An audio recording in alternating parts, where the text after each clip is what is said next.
అనుకున్నదేంటి జరిగిందేంటి కనీసం 30 నుంచి 35 మున్సిపాలిటీలను గెలుస్తామనుకుంటే ఇలా అయిందేంటి ఎక్స్పెక్ట్ చేసిన సీట్లు దక్కించుకోలేకపోవడానికి రీజన్ ఏంటి ఇదే ఇప్పుడు ప్రతిపక్ష బీఆర్ఎస్ ను ఆలోచనలో పడేసిందట మున్సిపల్ ఎన్నికల్లో చాలా చోట్ల మెజారిటీ కౌన్సిలర్లను గెలుచుకున్న చైర్మన్ పదవులను కైవసం చేసుకోకపోవడం గులాబీ పార్టీ లీడర్లు క్యాడర్లో నిరాశకు దారితీసిందట పురపోరు ఫలితాలు చైర్మన్ ఎన్నికల్లో జరిగిన లోపాలపై పోస్ట్ మార్టం మొదలు పెట్టారట బీఆర్ఎస్ నేతలు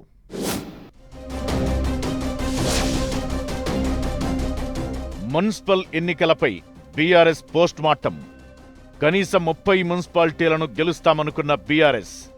కనీసం 20 స్థానాలు కూడా గెలుచుకోకపోవడంపై అంతర్మథనం మున్సిపల్ ఎన్నికల్లో ఎక్కడ లోపం జరిగిందన్న దానిపై ఆరా చైర్మన్ ఎన్నికల్లో ఎక్కడ విఫలమయ్యామన్న దానిపై చర్చ మెదక్ సహా మిగిలిన జిల్లాల్లో విఫలం కావడంపై పోస్ట్ మార్టం తెలంగాణలో మున్సిపల్ ఎన్నికల పోలింగ్ కౌంటింగ్ ఎంత ఉత్కంఠ రేపాయో ఆ తరువాత జరిగిన మేయర్లు చైర్మన్ల ఎన్నికలు అంతకంటే రసవత్తరంగా జరిగాయి మున్సిపల్ చైర్మన్లు వైస్ చైర్మన్ల ఎన్నికకు సంబంధించి అధికార కాంగ్రెస్ బీఆర్ఎస్ బీజేపీలు ఒక్కో చోట ఒక్కొక్కరితో కలిసిపోవడం ఆసక్తికరంగా మారింది ఆ మూడు పార్టీల మధ్య పచ్చగడ్డి వేస్తే భగ్గుమనే పరిస్థితి కాని మున్సిపల్ ఎన్నికలకు వచ్చేసరికి ఎవరు ఎవరితో కలుస్తున్నారో ఈక్వేషన్స్ ఏంటో తెలియక పొలిటికల్ థ్రిల్లర్ మూవీని తలపించాయి మున్సిపల్ చైర్మన్ ఎన్నికలు ఇదిలా ఉంటే ప్రధాన ప్రతిపక్ష party BRS chairman vice chairman ఎన్నికల తరువాత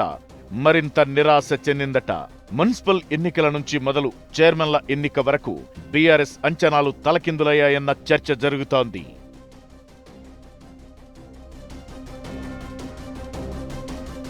మున్సిపల్ ఎన్నికలపై బీఆర్ఎస్ అధిష్టానం అప్పుడే పోస్ట్ మార్టం చేయడం ప్రారంభించిందని తెలుస్తోంది మ్యాజిక్ ఫిగర్ కు దగ్గరగా వచ్చి మిస్ అయినవి అసలు మనవే అనుకున్నాక కూడా తేడా కొట్టిన మున్సిపాలిటీల్లో ఏం జరిగిందన్న దానిపై గులాబీ పార్టీ ఆరా తీస్తోందట కనీసం 35 నుంచి 40 మున్సిపాలిటీల్లో గెలుస్తామని అంచనాలు పెట్టుకుంటే ఎన్నికల ఫలితాలు వచ్చిన తరువాత 17 మున్సిపల్ చైర్మన్ సీట్లు వస్తాయని చెప్పారు బీఆర్ఎస్ వర్కింగ్ ప్రెసిడెంట్ కేటీఆర్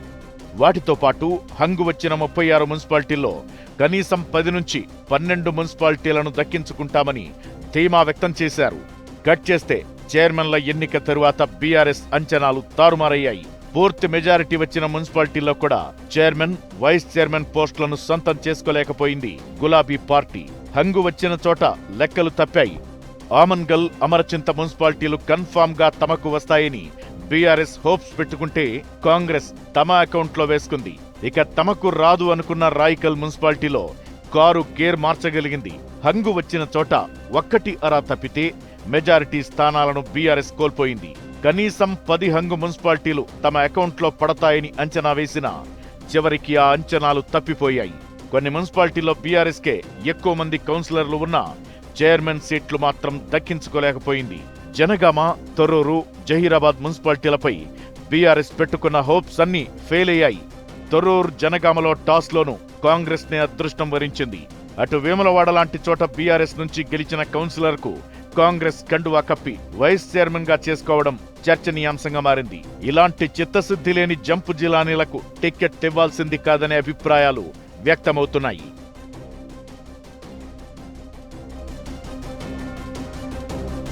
కనీసం 20 మున్సిపాలిటీలు కూడా దాటకపోవడంతో బీఆర్ఎస్ లో అంతర్మథనం మొదలైంది మున్సిపల్స్ లో గట్టి పోటీ ఇచ్చినా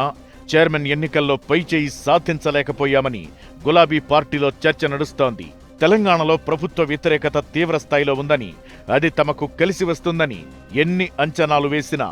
అధికార పార్టీ దూకుడు ముందు అవేవీ వర్కౌట్ కాలేదు మున్సిపల్ ఎన్నికల ప్రచారంలో ఆఖరి నిమిషం వరకు జిల్లాల పర్యటనలు చేయని కేటీఆర్ హరీష్ రావు చివరి 3 రోజులు దృష్టి పెట్టడం వల్లే ఈ మాత్రమైన స్థానాలు దక్కాయన్న చర్చ జరుగుతోంది